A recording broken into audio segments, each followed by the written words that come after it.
Ich bin live, Manchester. Hey guys, how are you? I just switch on Instagram and see if that works. Yep, we should be live. So, everybody, welcome to another Triton Live here from the Great Barrier Reef. Good morning to everybody. Let's see if some people join. Yeah, it was actually pretty loaded week this week. But yeah, I think everybody will have that right now gone towards Christmas time. But it's yeah, we had with Joe over from America. We had Joe and Tony over, and that was pretty cool. We went out with the boat. That was good. And we had Drippy over for some hours. I got Drippy over from the UK, so it was a bit of a full week, but it was good. So you can feel it coming to that kind of Christmas timing thing. It's getting very hot over here. It's very cold over where you are, but that's the way it is. So guys, just to let you know, when you're joining on Instagram, I can see you joining. Hey Raphael, how are you? 88 spoke. How are you? Good you joined, guys. By the way, if you are like on YouTube or Facebook or something, I can't see you until you just say something. Okay, so if you have a question, you shoot it, you just write it in there, and I will see it. On the other hand, on Instagram, hey Louise, mate, how are you? I can see you joining. Okay, just to let you know, it's kind of a bit different because I'm using a program to kind of multi-stream, and that's what it is. Okay, hey Louise, mate, I love all your very Australian stuff. What what is that thing?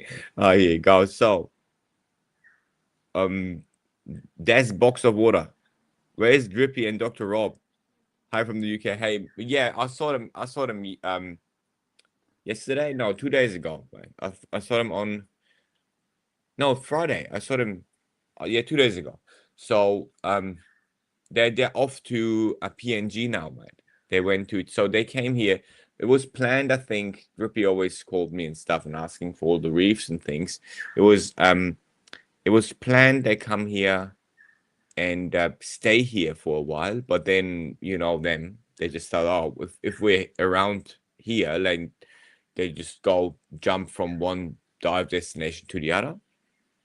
So yeah, Rob and him, they're moving around, which is the right thing to do. Like it's not if you come and diving and you're around in this area, then yeah, PNG, they go, I think, to Solomon's or Samoa or something. They just keep going and then they come back and then fly back from here. So they're already gone. They will be somewhere else. That's what it is. So Gab's Reef, the aquarium shop joined. Hey guys, if you have any questions, just shoot it. I'm here to answer all your questions. Okay, so if you have anything, come up with it. I don't mind. I saw some stuff going on. I still couldn't do that kind of 6 month. I think maybe a 7 month now. I need to just check it. Um, you know that thing that for the show tank, and I need to do it because the bases of some coral are already fighting each other, so they're all based really strongly. And when everybody was over, they were like, "Oh yeah, wow, how much base!" But there's one coral that is. I want to actually make a video about one coral that is in there. We call it the Oslinda's corals because we didn't know what it is. It's an acropora, but we didn't know what type of acropora it is. And then that thing just changed its form completely. So it's like looking like a different coral polyp wise, but the old one you can still see. So the version of the old coral that is grown, the acropora, and the new one, they look like two different species. Like this is really strange. I've never seen that. Joe did a video about that too. I think you can look that up too. But I'll show you. Like it's crazy. And on that coral you mostly see the growth in that tank too. Like it's a very strong grown coral. So it's very very uh, Yeah. That's something. Joe went nuts for it, but we obviously wanted to kind of show that at one point, and it's yeah, Luis, that is impressive, like it's impressive. So we didn't know what it was, and now we know even less what it is. Because it's just changed. Like, so yeah, I'm waiting for some other calls maybe to do that too. But that is a very, very strange thing that's happening in this tank. A very cool thing, to be honest. Like, it's a good sign of adaptation. I think it was very brittle, and it was taken from very low. I need to talk to Cairns Marine and see where they've collected that coral and go there, because when I placed it, it was very weak. Now, if I touch it, I'm pretty sure it is very, like, from the structure, from the skeleton. So now if I touch it, I'm pretty sure it's super, super strong. So it is, yeah, it's a skeleton, definitely changed too. Like, it's a very, very crazy things happening in this aquarium. That's pretty good. Yeah, all fish are happy. We have a lot of more wrestles now in there. And yeah, it's like it's just growing. It's just nice. It's that phase where you just leave it and it just grow and grow and grow. And there's also something that I want to show, and I'm telling you now, because that's very important for a lot of people too, is that when in the past, like, some people are saying, like, oh, that tank is, some of the corals are not growing as fast as in the past. And I always say, no, no, no, there's some coral growing like crazy, way faster than it was in my old tank.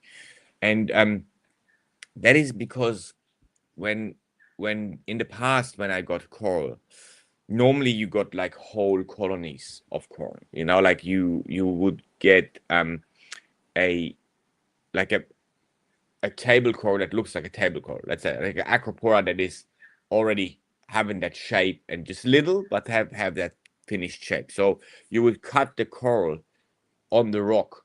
So you have the base, you have the coral. When you put a coral like that in there, um, then they grow faster. They are kind of not seeing any change or feeling anything different. So you put them in the tank, they're actually not, they're going for the base, but in the same pace they would go and grow out. Okay, and you can see that on that Linda coral. Like that was a whole colony. It was a very little one, but it was a whole colony. And that's why it went out and down, right? Like, so out in the way that you want to grow them, like as a table, and then down on the rock to like fix itself somehow. um or actually, that's the main goal of them. Nowadays, when you go and check how Cairns Marine and Monsoon and the guys are collecting coral, they do that a little bit different, and I think it's better. I think there's reasons for it, but they go and search for coral, and then they cut just a little piece of it. They don't really go out there to search for, like, they look really for the best coral they can get. And then when it's very big, you obviously not go and cut the whole thing. So you just go take little pieces out of it, and they're from the edges. And that's good too, because I think that's reducing the amount of parasite too, because parasites normally, like Julian says, like down on the base of the coral. Might be, we don't know. Joe talked about this with me too. But what you really have is that little piece of the coral. When you put that in a coral, like, let's say a triangular form, for example, it's really not looking like a whole colony, right? So you take that and you put that in an aquarium. That thing will first go crazy on the base. It's like it can feel that it is a broken piece, and then it will fix all the edges and stuff, and grow its base totally new. Then it will go up, and that is why it is taking a little bit longer, kind of. But that is a much better way to grow corals in the tank, in my opinion, because you create that coral is grown where it kind of, you know, it's not like you take a coral, the whole colony, from where it adapted to grow anyway.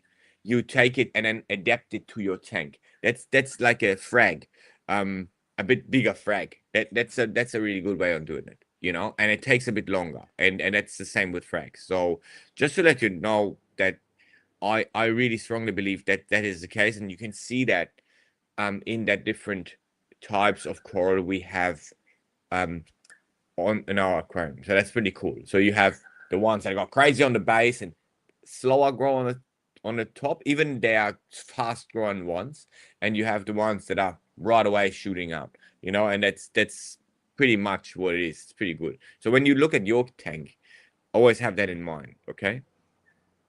Oh, Rahan Brazil is on. How are you, Chen? That's so you've not been here for a long time. Sea Dream is on. Hey, Sea Dream. Sorry, I was just talking to myself for a long time. I didn't see you guys joined. So how are you guys? If you have any questions, shoot them. Jazan Reef's on. Reef Sans is on. Hey, Spain is on. That's cool. Linda is on. How are you, Linda? She'll be up at the lake soon. Going diving again. So that's pretty good. Hey, mate. I hope you're all good. Hey, we have really good weather now. So we're going out quite a bit. It's you know, I always look forward to this time where we can go out all the time. But when the time has come, it's pretty exhausting. Going out there with the boat. It's like it's good. I love it. But it is. I always come back. Sometimes I think like, wow, I'm really tired. I'm really tired. But hey, it's job. It's I mean I'm not gone. I'm not going to complain. I'm very happy. A very happy person. Smooth Aqua is on. Hi, mate. So, guys, if you have any questions, shoot them. I'm waiting for them, and I'll answer them for sure. Looks nice there. It's freezing here in the States. Just I know, I know. It's pretty good. It is. It is. Like I said, Joe and Tony were here. They I cooked them on the boat. It was hot. It was hot. We went to a really nice place. Had a bit of dive. It was sharks and stuff. It was cool. Um, but yeah, that was good. And I just showed them around. How Tuca Antias feeding in your tank? Chen, I do not have Tucas. I have Pascalus, which is very close, right? So they all were feeding. I got like 15-ish, I think, from Cairns Marine, which 5 of them were weak. So they were little and they died pretty quick. Might be also a different species because they were very different and smaller and they had better color. And they missed that stripe there. So my Pascalus have a stripe in their face, which is also a bit strange because not all Pascalus have that, right?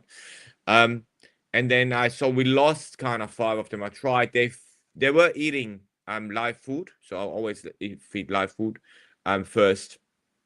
So I breed my Artemia and then feed them 3 times a day with live food for the start.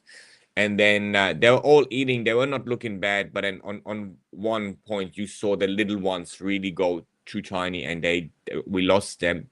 So there were like 10 left, I would say, and they were all feeding. So I got them very quickly on Artemia, after like dead Artemia, and then frozen Artemia, and then frozen mysis, and then they all went, and then they started growing. So they grow out of this little phase very quick when they feed, and they're good. I think I lost one to something in the tank, so some crab or something ate it. So I caught out the crabs and put them away. So there were like 9 left. But then at one point they turned. So my Oronentis, there's still 18 of them. They turned 3 of them turned into males.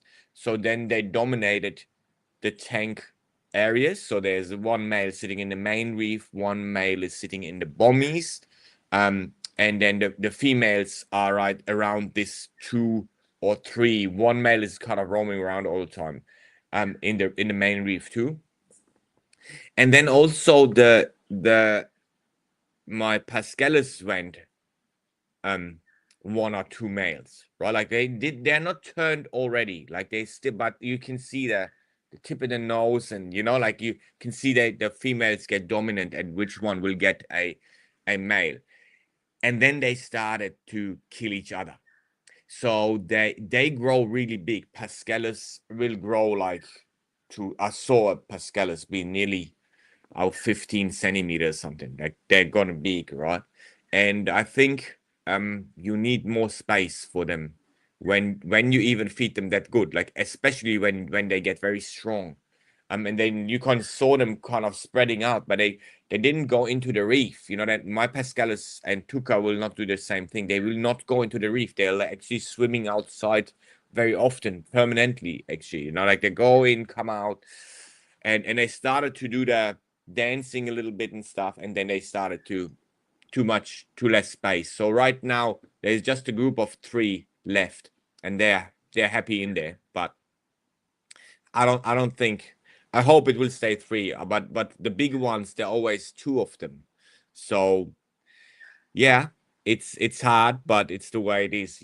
So they at one point they will just go after each other, and the Oronentis are not like that. They're different type of Antia, and they are much better to keep. They are deep. They go hide all the time. You don't see them swimming all the time. They're very much hidden, and then they come out for eating, and all of a sudden there are 18 of them. That's pretty cool. It's pretty good. But the it's not about only getting to eat. Pascalis and Tuca, they are out of other reasons they are difficult. And when you have a really big tank, I'm pretty sure you can keep a lot of them. And I have a big tank, but it's not enough, not big enough. Just to let you know, it might be also other species of, if it might be not Pascalis when they have that stripe in their face. You need to be careful with that, because not all of them are correctly described yet, or like it's not like you find them all the time, or and they will all swim together, like Tuca and Pascalis might even swim together in a big group in the ocean. But and you catch them, and you catch 2 species, so yeah, Antias are their own little science thing, and I love it. I love them. They're really really cool. Hey, the Lulumoy Reef. How are you, mate? How are you? Good to see you too. Good to see you too. Just, I don't know if it's as asking a question too. I'll just check in. Good, you coming up with all the questions. So they're saying, good to see you. What do you consider is the correct size to have a reef tank? The Lulumoy. Well, I don't think there is a correct size, especially when you're keeping corals, right? So that's really up on you, coral wise. When you look at the fish, you need to look at the size, because like the Antias, some of them need that space. Some of them need to be in a group and need a bit of space. Some of them will go very big with the fish. So you most likely you would look at what fish you want to keep, and that is the main thing. A bigger size of tank makes things easier too, because you do not have that fluctuation like in a little aquarium.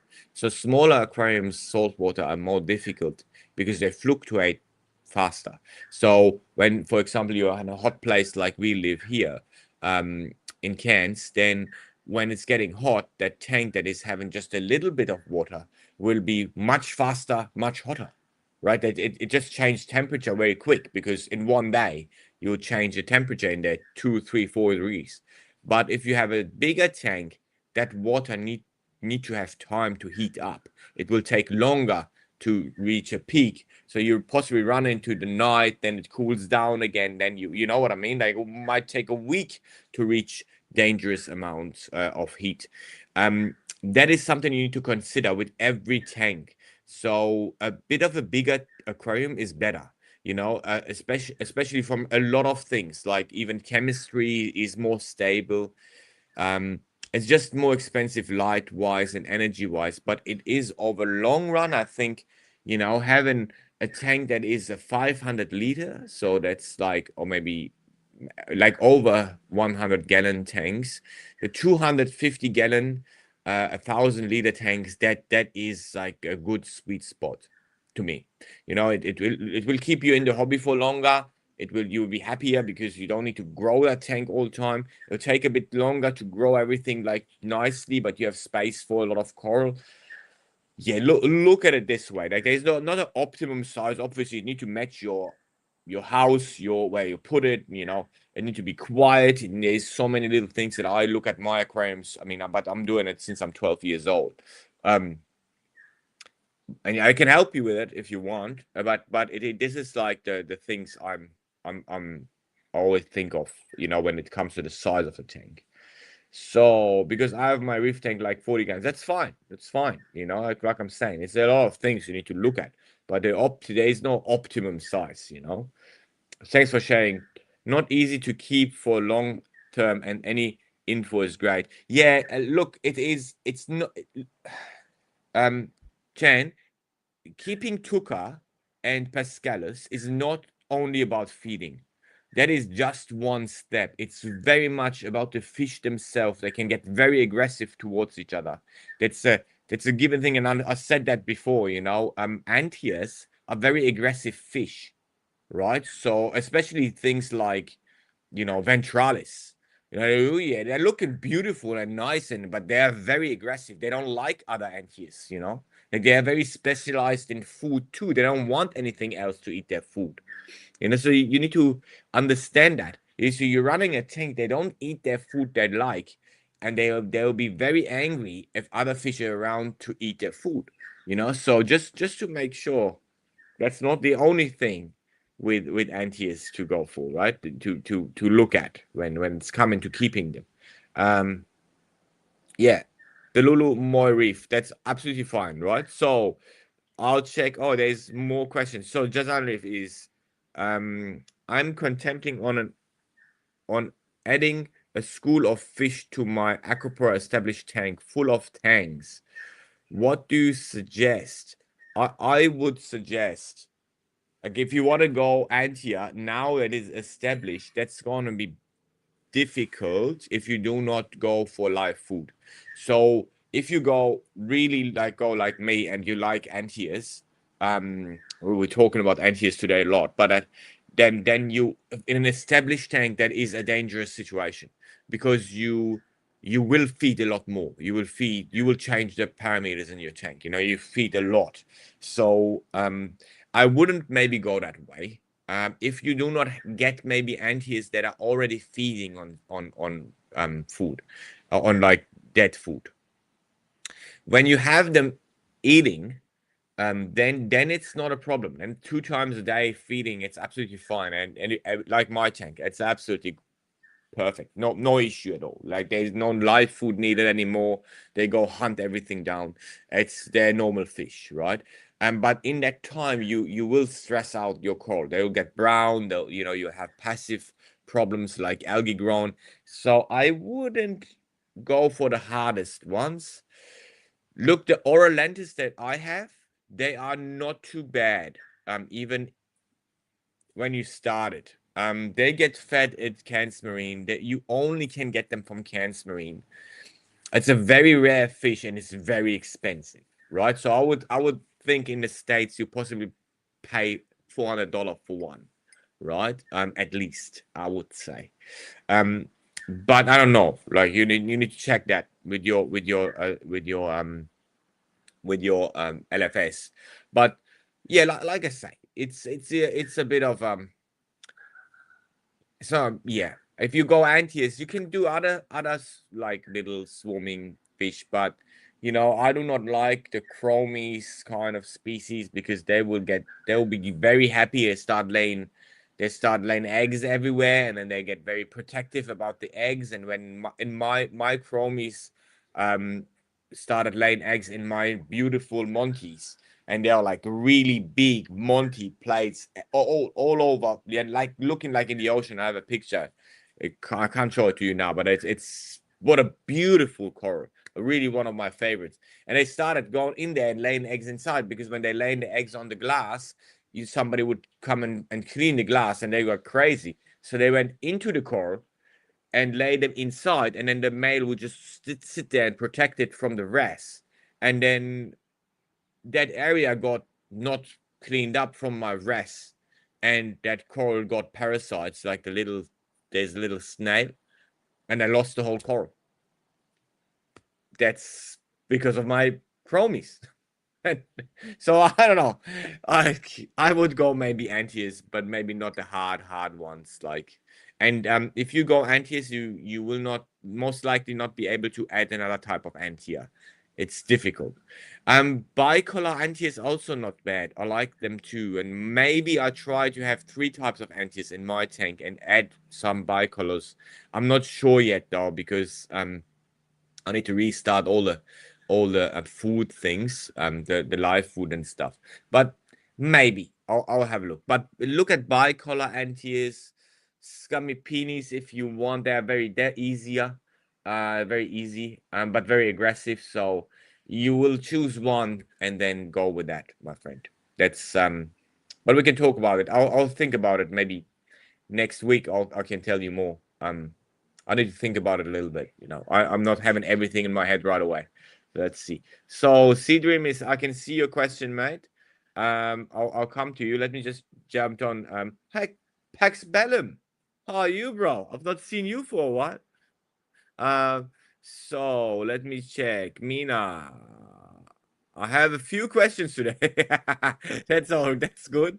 That's good, Matt. You go. You should. I can. Oh my God. Yeah, Mina. I love it. So, hi, Ethan. So, hey, Matt. Hey, Glenn. So let's see what Mina is asking, and then I can see Chromie.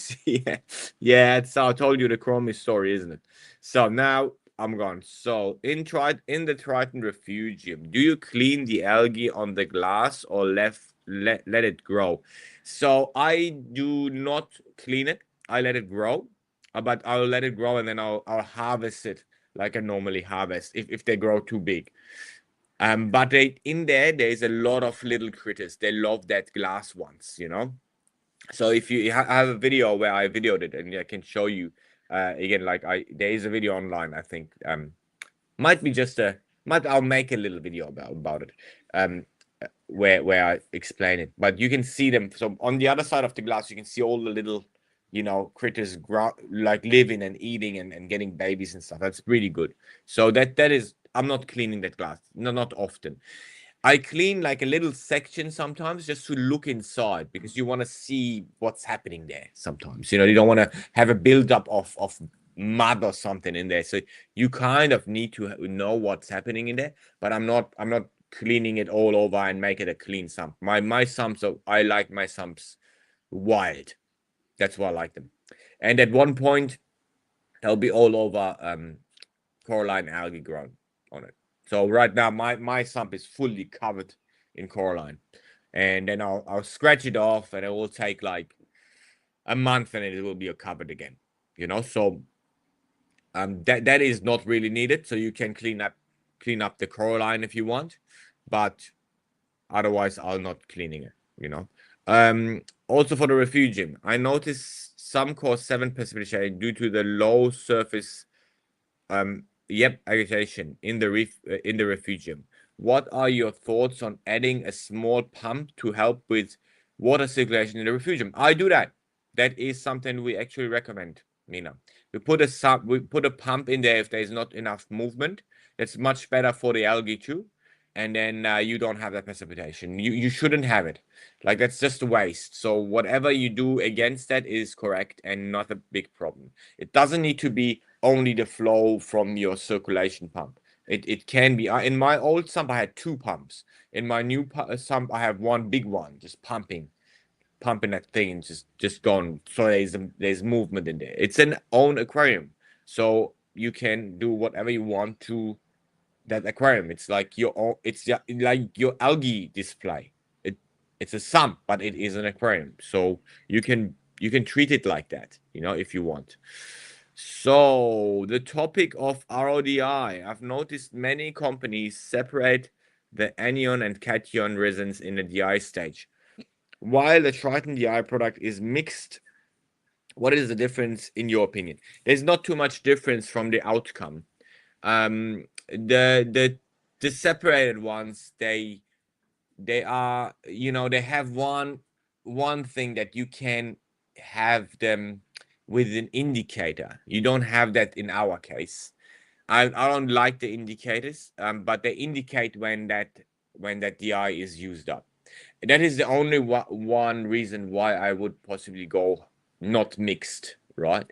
Otherwise, the mixed version we have is a really good mix and really matching everything. It's working perfectly, um, and it's easier to handle. So up on you. If you have an indicator, you want an indicator, do it. We test it with that TDS. So we have a TDS that measures on two spots, and then that shows you anyway that the thing is used up. But if you want an indicator, I think the only version is that I've not seen a mixed one like ours with an indicator yet. But I've not looked at it too much. That's the only difference.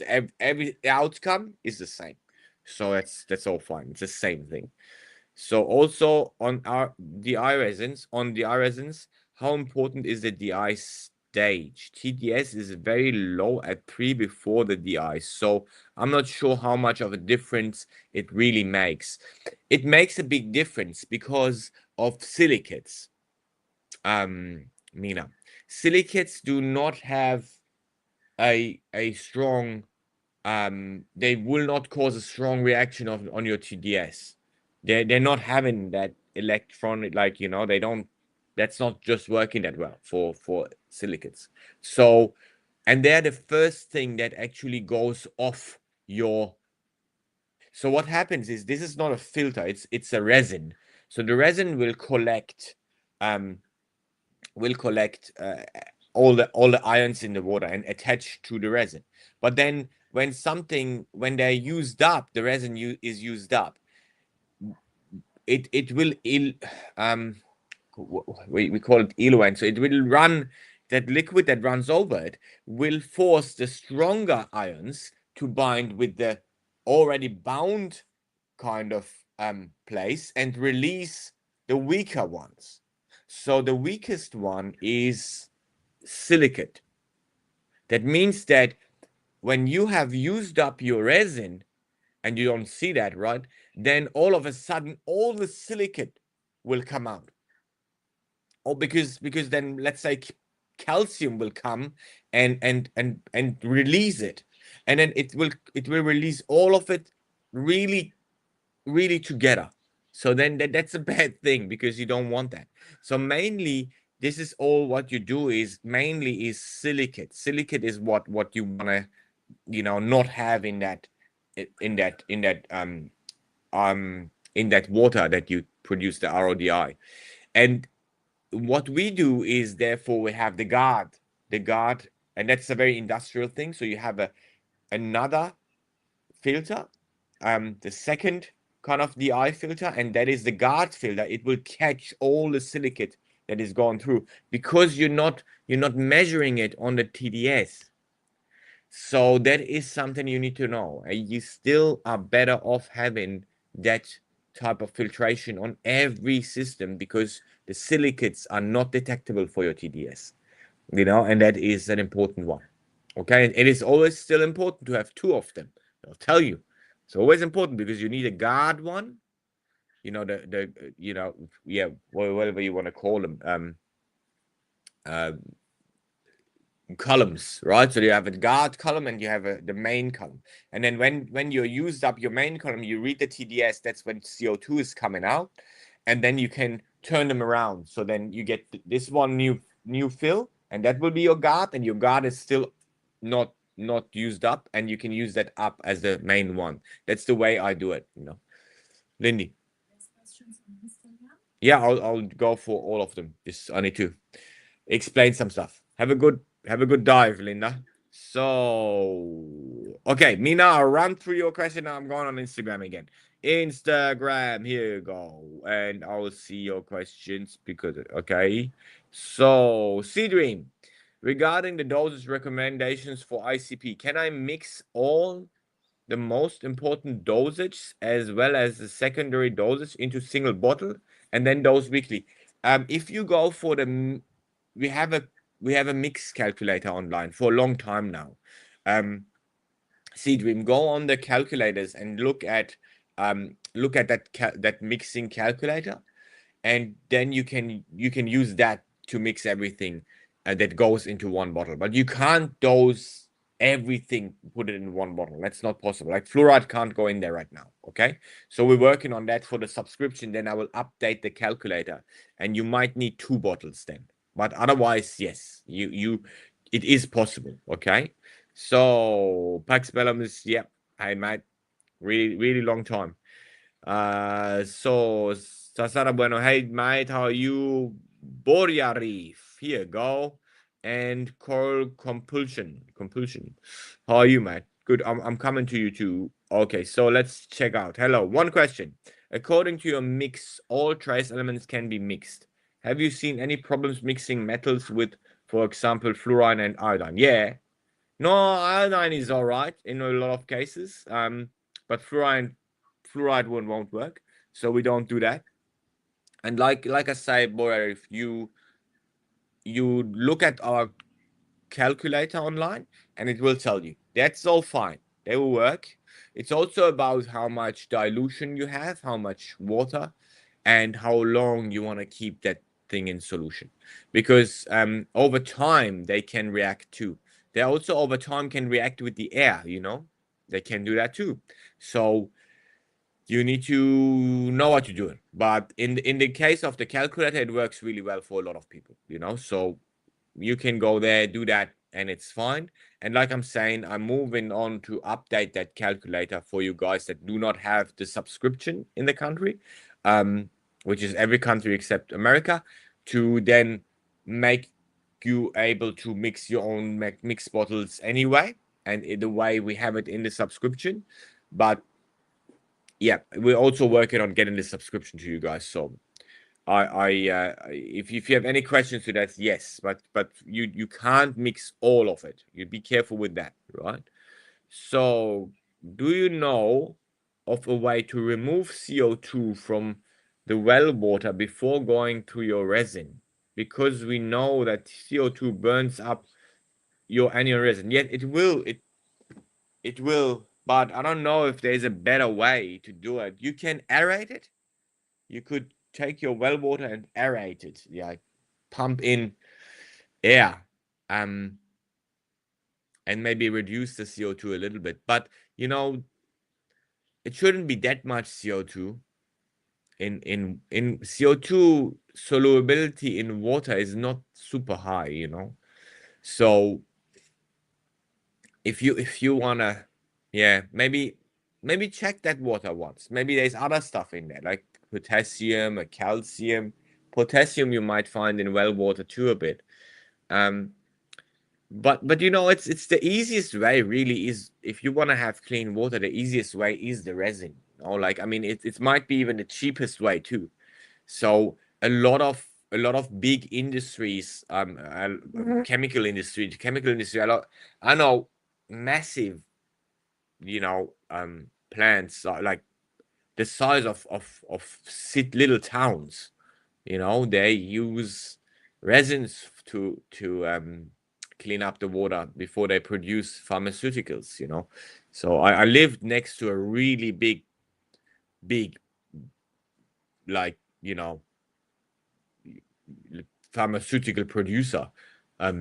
They had like 4 train stations on there. You literally went by train from.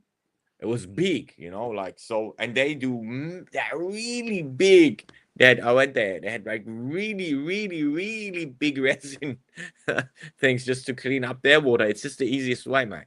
It might be even okay for the CO2, you know. Like, you could aerate it, but I don't know an easier way, to be honest, to do it. Try the aeration. Hey, Greg is on. Hey, Greg, how are you, mate? Uh, uh, um, so I thought this. Oh, yeah, iron is cationic. Yeah, that is cationic. Mixed bed compulsion, maybe mix bed and just leave it and just go with it, you know, like it is about cleaning, let's say dirty water, right? It is about so you're doing the right thing. And if you have a mixed bed resin or the double, it doesn't matter, any kind of resin solution, it will take out everything. You don't have any issue, whatever it is, you know, like, I mean, think of it. Okay. So G, if you have a, yeah, mate, we're good. We're good. Back on track. Joe's gone back home. So we're really good. Yeah, but you know, if you have them separated, that just maybe make a bigger anionic one. So that is what I mean. That the mixture in our case is really good for us because it kind of works with a lot of people very well. But in your case, maybe just go double the anionic one. You know, like if you have two stages anyway, that is a good solution too. You know, like it I'm just saying that there is, yeah, I really do not know out of water. Yeah, maybe aerated. Try the aeration or a bigger anionic one. That will be a good solution too.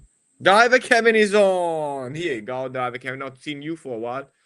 Gee, if you have a question, shoot it. I'm jumping over to YouTube and Facebook again. See what is going on there, and then I'll definitely come back on. Listen, I see both. Okay, so don't worry. But I'm going one by one, so it's just easier for me to answer your questions. So what are your thoughts on the new coral chimera that Cyreef GmbH are producing? I know the guys from Cyreef. They did like, you know, they did actually the initial testing all with us for a long time. They were they're now, I think, more towards tropic marine, but they did like all their work in the past and the stuff with us. Exactly like Jamie Craig's and all of them. I actually think you can go for it. We do that too. Vincent Thomas is producing them, maybe even longer, much longer, I would say, that he's doing that. And he was on the live stream, Mina, with us and was explaining it too. That was pretty good. And he's doing that in LPS too and SPS. So you can look them up. They're pretty cool, some of them. But yeah, I mean, until it's really available, I don't know how long it will take. And you'll find them in the ocean too. It's rare, but you'll find them too. I think we have one right now that is it's a goniopora. It's a yellow, and you can see the double colored polyp, you know. So like a very it's a bit of chaotic, you know. You don't know which gene will dominate in which polyps. That's why I'm making it so cool. But yeah, I don't know. I like them. I That's another type of, you know, growing the facets, let's say, of this hobby. It's a brilliant thing. It's just like, say, I don't know how you wanna, like, it's new again, you know. There's a lot of paperwork possibly to get this stuff. I don't know, but I think people in America will do that. Like, I'll see worldwide calls to be able easily do that. You know, it's for them. If Vincent Thomas possibly jump in there, he's doing it globally. A lot of people doing that globally right now with his systems. Um, I guess they'll be around. You know, so look it up. But there's still a lot of things out here that nobody knows about. You know, and like I say, that happens in the ocean too. So it's cool. It's cool. I like it. I like it. Oh, I like colorful corals, man. So Sean Russell is, hey, mate. Good morning. Good morning, Sean. How are you? Okay. Do you have a test for RDI water? Yeah, you can send your RDI. It's a normal test, the ICP test, right? So you can actually send it. If you ride on top of the fresh water, I can run it a little bit different. In the moment, we do not have a specific one for RDI because it's really not needed, but we will bring one. So you can just send that and then it differentiates it right away. So we run another method on it. But in a moment you just run it and you'll see if it's good or bad, you know. Like, you just can send a normal test to us if you want, you know. Sean, what's your thoughts on using GFO after your DI resin to catch silicates? I think it is not very effective, mate. I've tried that, and I think I'm rather going the professional way, like the big guys doing it, which is the guard filter. So like I said before, you have one main filter, which is your DI resin mixed that, and then you have a little guard filter or your same size guard filter, and then you run your main one that takes everything, then you run the other one that is always clean, because obviously the main one is doing the job until the silicates come out, and then it runs, and this guard filter will catch your silicates and not let anything out. And then you will measure at one point the CO2 is coming out. You'll measure in between them, and you will see, my TDS is going up. The main one is used up. Your silicates is caught by the guard, so everything is fine. Then you turn them around, refill the former main one need to be refilled, and then you go until this one is used up. That's the way I do it.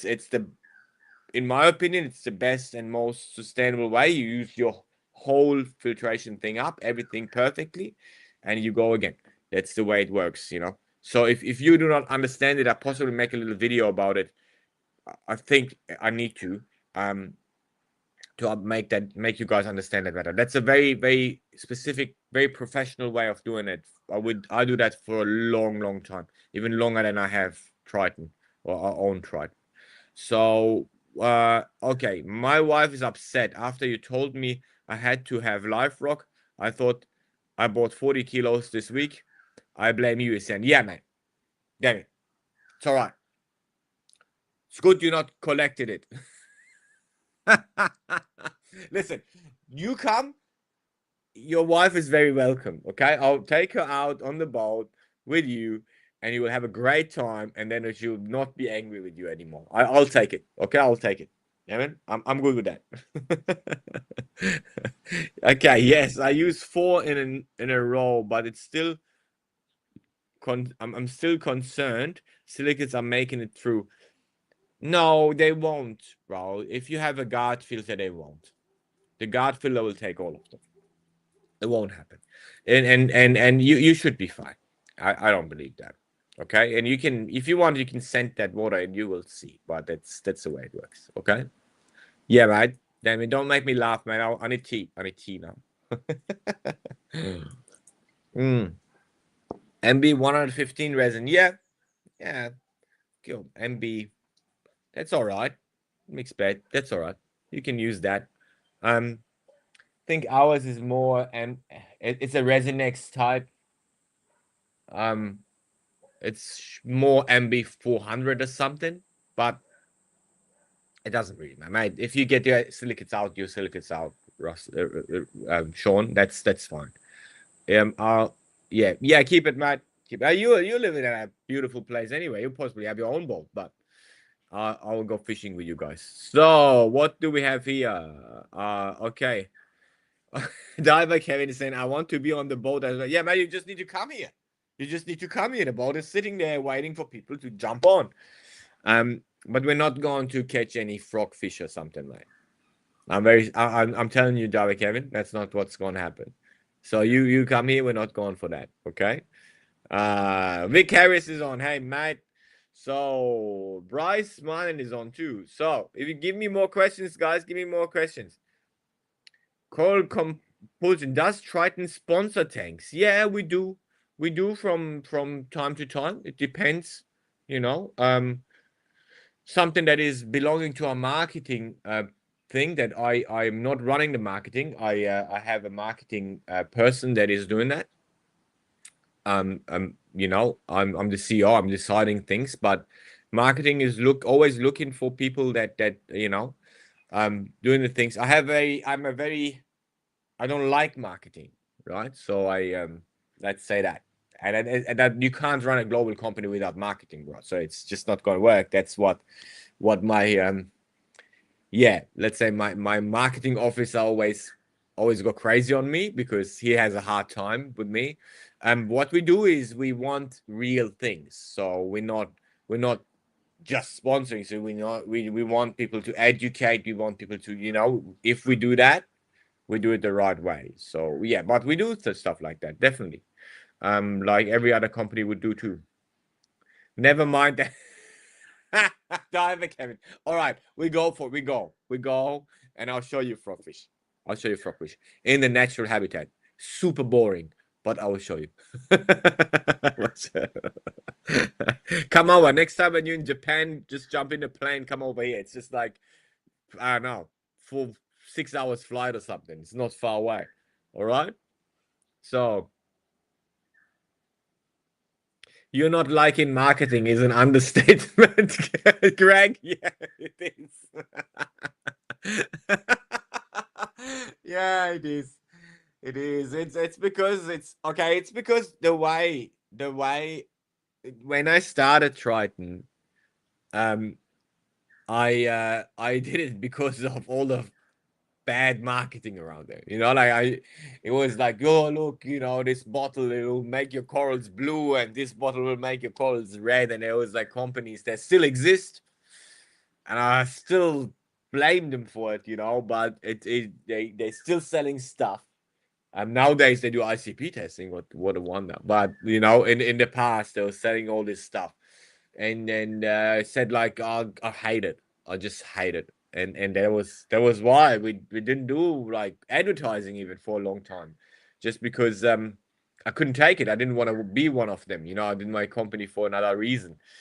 But it just doesn't work. You need reach. You need to have people around that talk about you, that you know, and I think we found a good way, Greg, to have that balance between the real, I call it the real marketing, you know, like it's we market something that really exists.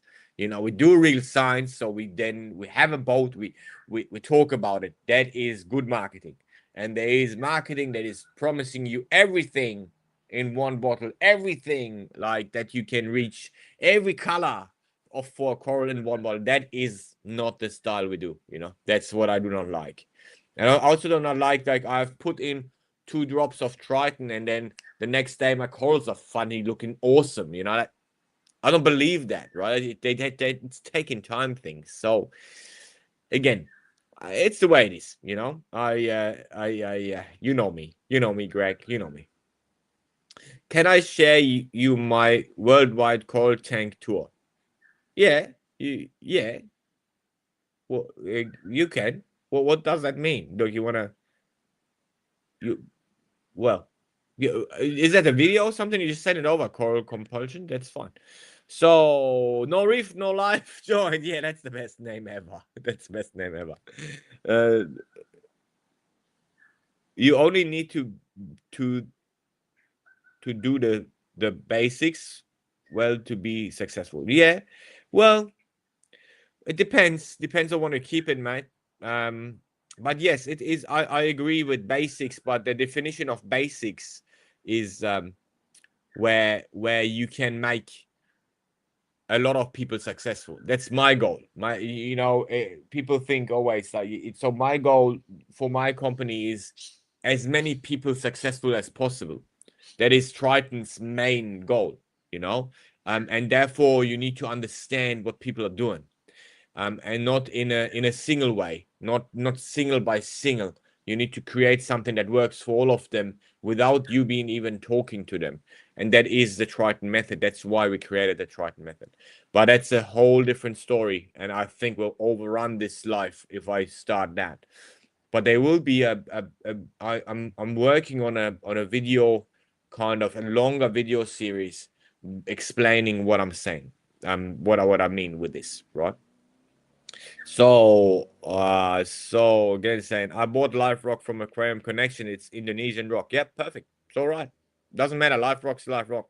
So if it is live rock, it is live rock. So it's from the ocean. It's years old, and the big parts, the important ones, are the big ones in live rock. The bigger ones that have a core that is very dense, or actually very deep, that core is helping you a lot. All life work would help you, but that you know, 2 or 3 pieces with a deep core, that's like big pieces and a solid core.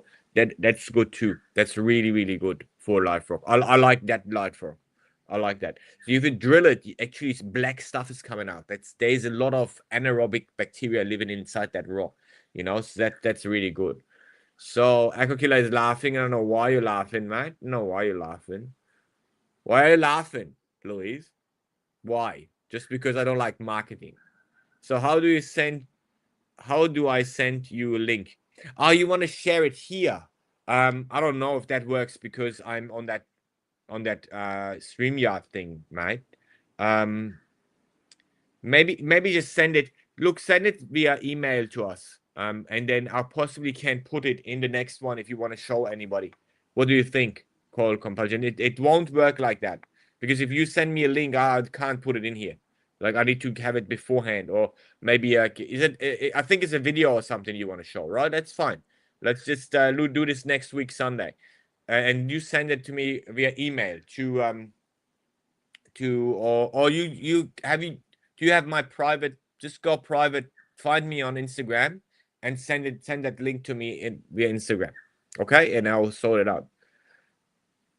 Okay, my basics, I mean, not to dumping quick fix stuff in your system, hoping, yeah, hoping for success. Exactly, that is a very important one, but a lot of people in the beginning do not have that understanding, because our hobby is very different to keeping other animals, and overfeeding is still a big problem, for example. So it's just hard. It's hard, and getting people to the right way, I think. Yeah, the Triton method, is inhibiting mostly the first mistakes, mate. That's why I created it. So it's give you a rule work, you stick to the rules, and you can't really do a lot of mistakes, and that's making people a lot of more successful. That's why it is holistic. On the other hand, it looks like we all these rules will cause you to be like bound and not be able to freely live your hobby, which is not true. A lot of our competitors tried to put it that way, because they couldn't create that holistic method. But it's the way it is, Matt. I'll still try. I think education wise, we're going the right way with this lives, with a lot of things that are now existing that didn't exist 18, 20 years ago when we started. So just to let you know, it's kind of turning towards us, which is good. The Pantaray closed loops on the tank. Is there a method on the placement of intake and outputs? Yeah, there is, Bryce. There is. Um, the best way to do it. I mean, if you ask Matthias that produces the pumps, he will come up with like millions of ideas, right? But and then he's good at it because he made them. But I like my flow to be controllable, very laminar from one side to the other. So I really like one side to the other. Very simple, pushing it this way or that way. That's what I like. But you have a lot of possibility. In my tank, maybe you saw it. I created two bommies that hide a really big pipe, which work great. You don't see that pipe anymore. It's really hidden. Um, and that's a good way to, like, I actually, yeah, there's a lot of ways, right? It's not an easy question to answer right away, but from one side to the other, like far away from each other, I would say. Okay. Oh, because I signed up and I haven't had a chance to send the water test. Oh, what happened there?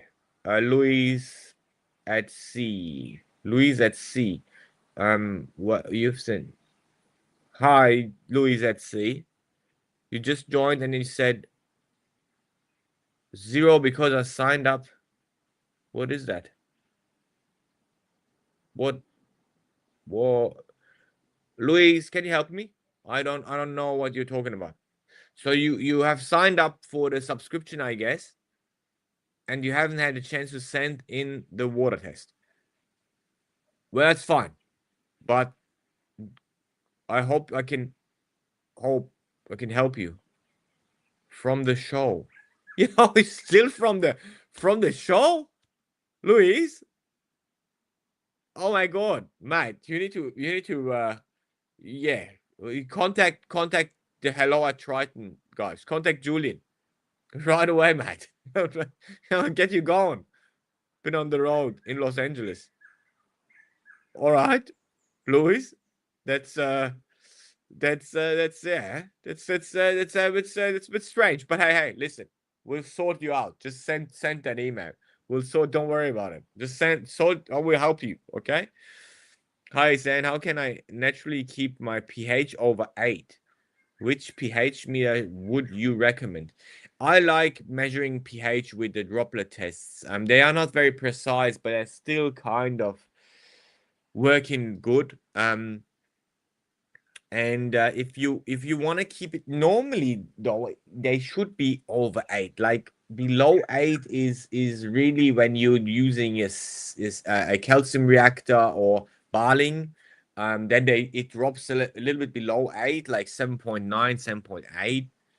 But like if you want to keep it up, if you use core 7, it will go higher.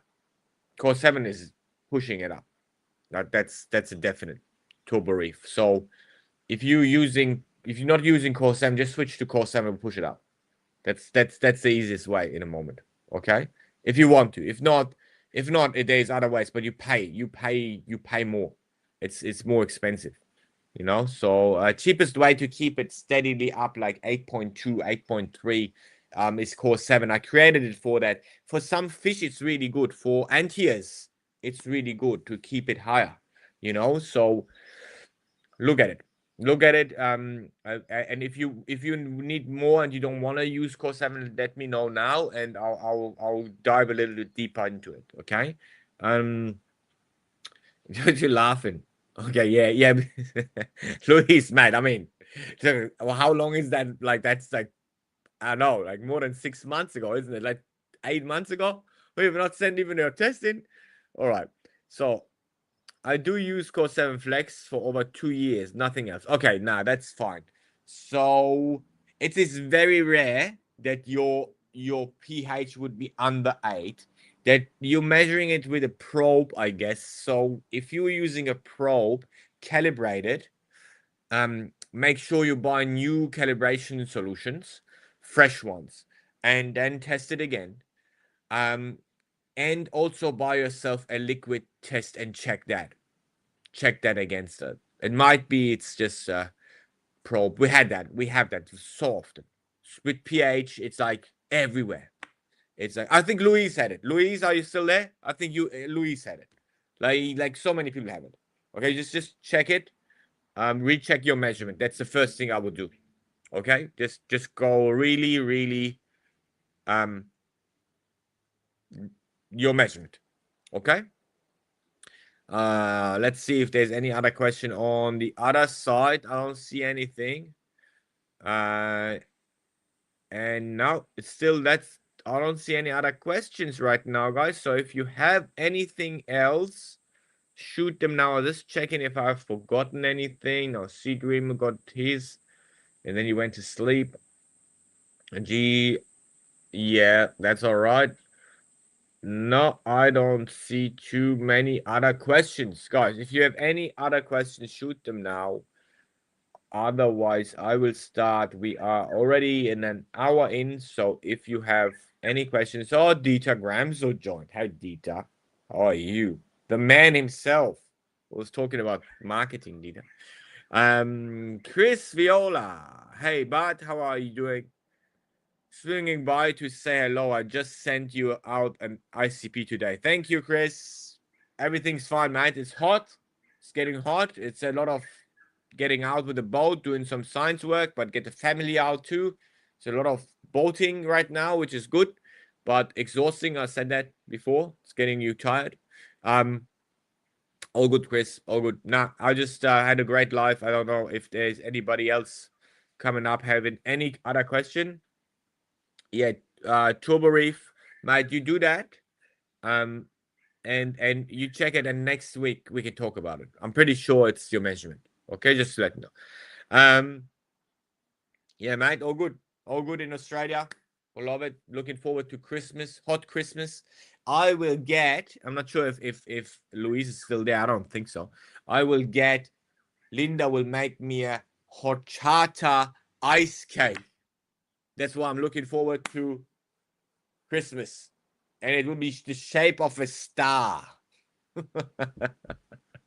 That's what I told me. That's what I told me, and I'll prove it to you as soon as I have it. Okay?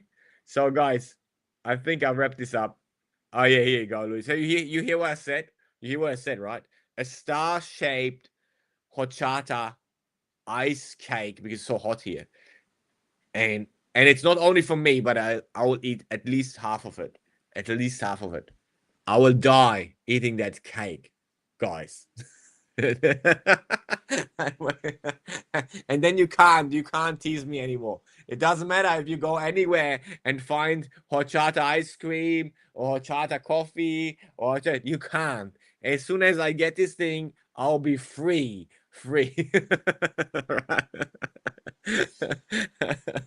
Yeah. That's it. A star-shaped organic carbon cake. That's what it is, mate. That's what it is. All right, guys. Loved it. Thank you for joining me. Thank you for making my day again. Love talking to all of you. All the stuff, reef keeping and everything, horchata. And I hope you're joining the next live on Sunday again if you have time.